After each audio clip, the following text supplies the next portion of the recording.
I'm Akansha Chauhan and welcome to our YouTube channel, Our Education. प्रधानमंत्री जनधन योजना की घोषणा हमारे देश में दोस्तों प्रधानमंत्री श्री नरेंद्र मोदी जी के द्वारा 15 अगस्त 2014 को की गई थी और इस योजना को 28 अगस्त 2014 में शुरू कर दिया गया था। इस योजना के अंदर देश के गरीब लोगों के बैंक में, पोस्ट ऑफिस में और राष्ट्रीयकृत बैंकों में जीरो बैलेंस के साथ अकाउंट्स खोले गए। मोदी सरकार की सबसे बड़ी योजनाओं में से एक प्रधानमंत्री जनधन योजना भी थी और स्टूडेंट्स इस योजना का जो मकसद था, इस योजना का जो मेन एम था, वो उन लोगों को बैंकिंग व्यवस्था से जोड़ना था जो इससे वंचित थे। इसके अलावा इस योजना का एम ये भी था कि उस हर घर में, फिर चाहे वो रूरल हो या फिर अर्बन, हर घर में कम से कम एक बैंक अकाउंट खुलवा सके। बेसिकली हर इंसान यानी कि रूरल एरिया से हो या फिर वो अर्बन एरिया से, उन्हें फाइनेंशियल एजुकेट करना इस योजना का मेन एम था। और अब तक प्रधानमंत्री जनधन योजना के अंदर 1.20 करोड़ से भी ज़्यादा खाते खुल चुके थे, जिसमें कि 1,31,639 करोड़ रुपये जमा भी हैं। इस योजना के माध्यम से सरकार द्वारा देश के हर नागरिक को जोड़ने का लक्ष्य निर्धारित किया गया है। कोविड-19 लॉकडाउन की बात करें तो कोविड-19 लॉकडाउन के दौरान सरकार द्वारा 500 प्रति माह महिलाओं के जनधन खातों में भी भेजे गए थे। लगभग 20 करोड़ से ज़्यादा महिलाओं को इस योजना के अंदर लाभ भी मिल चुका है। अब बात करते हैं इसके और बेनिफिट्स के बारे में। तो स्टूडेंट्स प्रधानमंत्री जनधन योजना के अंदर खाता public sector bank, private sector bank या फिर पोस्ट ऑफिस में भी खोला जा सकता है। कहीं पे भी आप खुलवा सकते हैं।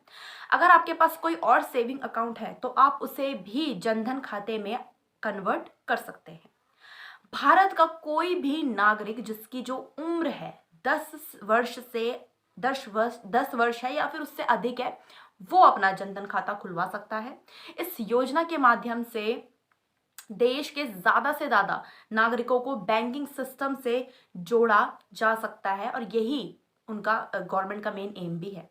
इस खाते को खुलवाने पर ग्राहकों को 1.30 लाख रुपए का बीमा भी प्राप्त होता है, जिसमें मृत्यु होने पर नॉमिनी को करीब 1 लाख की राशि मिलती है।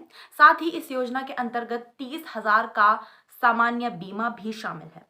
इस सामान्य बीमा के जो अंदर दुर्घटना होने पर जो भी अकाउंट होल्डर है उनको करीब 30,000 मिलते हैं।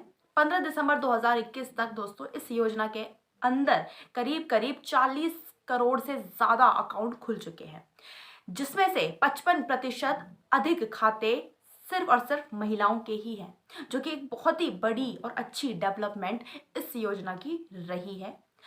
अब क्योंकि हमें ये टॉपिक एग्जाम्स के पर्सपेक्टिव से डिस्कस करना है तो ये बहुत ज़्यादा ज़रूरी है कि हम इसके क्रिटिसिज्म की तरफ भी ध्यान दें। तो पहले तो 2016 में जब डिमोनेटाइजेशन हुआ था, तब काफ़ी लोगों द्वारा ये बोला गया था कि बहुत से लोग ऐसे हैं जिन्होंने ब्लैक मनी छुपाने के लिए इस जनधन स्कीम के जो बैंक अकाउंट है उसका मिसयूज़ किया था। दूसरा ये क्रिटिसिज्म रहा, ये रिपोर्ट सामने आई थी कि ज़ीरो बैलेंस में बहुत से अकाउंट तो खोले गए हैं, क्योंकि अकाउंट खुलवाना तो काफ़ी इजी है। आपको आधार कार्ड देना है, आइडेंटिटी प्रूफ देना है, फोटो देनी है और आपका अकाउंट खुल गया। लेकिन वो अकाउंट ज़ीरो बैलेंस में ही रहे हैं। इसके अलावा ये भी रिपोर्ट सामने आई है कि बहुत से लोगों ने अपने मल्टीपल अकाउंट्स इस स्कीम के अंदर खोले हैं।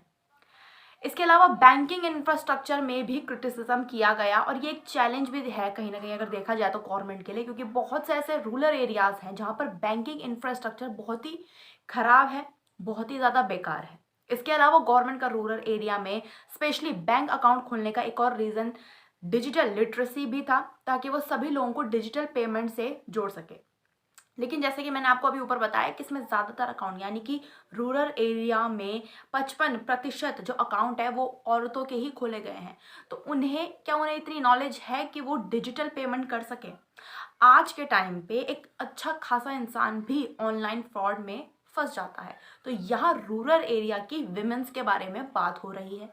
तो बेसिकली ये एक तरह का चैलेंज भी गवर्नमेंट के लिए है और कई लोग इसको क्रिटिसाइज भी इस बात को लेकर गवर्नमेंट को कर रहे हैं कि बहुत से ऐसे लोग हैं जिन्हें डिजिटल लिटरेसी नहीं है, तो उनके लिए जो ये स्कीम है ये कहीं से भी यूज़फुल नहीं है। तो ये थी आज की वीडियो। उम्मीद करती हूँ आपको वीडियो पसंद आई होगी और आप अपने जो व्यूज़ हैं वो भी हमारे साथ कमेंट बॉक्स में शेयर कर सकते हैं। Thank you so much.